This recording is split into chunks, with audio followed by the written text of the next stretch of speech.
તમારી ગાડીમાં fancy number અથવા તો સિલેક્ટેડ નંબર લેવા માટેની પ્રોસેસ શું છે આજે ચલો સમજીએ. તો એના માટે આપણે શું કરવાનું છે, ગૂગલ ખોલવાનું છે. ગૂગલની અંદર તમારે નાખવાનું છે ફેન્સી પરિવહન. ફેન્સી પરિવહન નાખશો એટલે પહેલી વેબસાઇટ દેખાશે તમને. એ વેબસાઇટ પર ક્લિક કરશો એટલે આ રીતે હોમ પેજ આવી જશે. હોમ પેજમાં તમારે સ્ટેટસ ડિટેલમાં જવાનું, નંબર સર્ચમાં જવાનું, એની અંદર બાય નંબર આવશે. બાય નંબરમાં જશો એટલે તમારે આમાં સ્ટેટ સિલેક્ટ કરવાનો આવશે.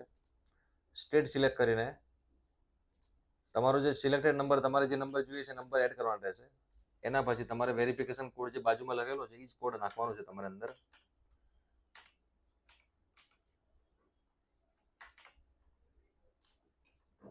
એ તમે નાખશો એટલે જે સિરીઝમાં નંબર અવેલેબલ હશે એ નંબર તમને શો કરશે અહીંયા. હવે આ થઈ ગયું તમારો નંબર સિલેક્શન. આટલામાં તમને ખ્યાલ આવી જશે કે તમારે નંબર મળશે કે નહીં મળે. તમારો નંબર સિલેક્ટ થઈ જાય, તમારો જે પસંદીદા નંબર છે એ નંબર સિલેક્ટ થઈ જાય પછી તમારે લેફ્ટ કોર્નર ઉપર હોમ પર જવાનું છે. હોમ પર ક્લિક કરશો એટલે એનું હોમ પેજ આવી જશે. હોમ પેજ ઉપર તમારે અહીંયા યુઝર રજિસ્ટર નાવ તમારે સાઇનઅપ કરવાનું રહેશે. સાઇનઅપ કરશો એટલે એના પછી ઓટીપી આવશે. તમારા મોબાઈલ નંબરમાં ઓટીપી આવે એ ઓટીપી રજિસ્ટર કરવાનું રહેશે આની અંદર. એના પછી તમારે કરવાનું રહેશે સબમિટ. સબમિટ કરશો એટલે બે પ્રોસેસ આવશે. તો આપણે જે ફર્સ્ટ કમ ફર્સ્ટ સર્વ પ્રોસેસ આની ઉપર જવાનું છે. એના ઉપર ક્લિક કરશો તો આ રીતે બધા નંબરમાં તમારે જે રેટ આપવાનો થશે એ બતાવશે.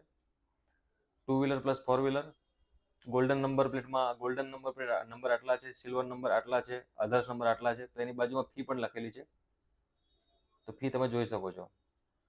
હવે એમાં શું કરવાનું, તમારે નંબર સિલેક્શનમાં જવાનું છે.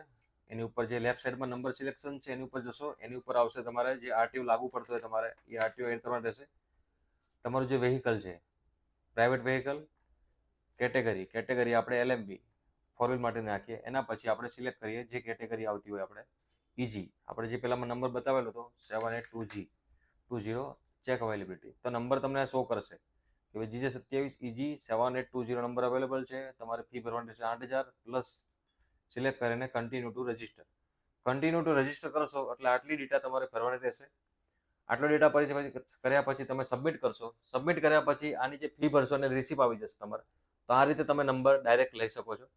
જો આ વિડીયો તમને પસંદ આવ્યો હોય તો અમારી ચેનલને જરૂરથી સબસ્ક્રાઈબ કરો, ફોલો કરો અને આવા જ વિડીયોની માહિતી માટે તમે અમારા વિડીયોને લાઈક કરો. અને બીજું કે જેમને નંબર સિલેક્ટેડ લેવો છે અને ફેન્સી નંબર લેવો છે એ લોકોને આ વિડીયો શેર કરો અને આ વિડીયો તમે સેવ પણ કરતા રહેજો. Thank you.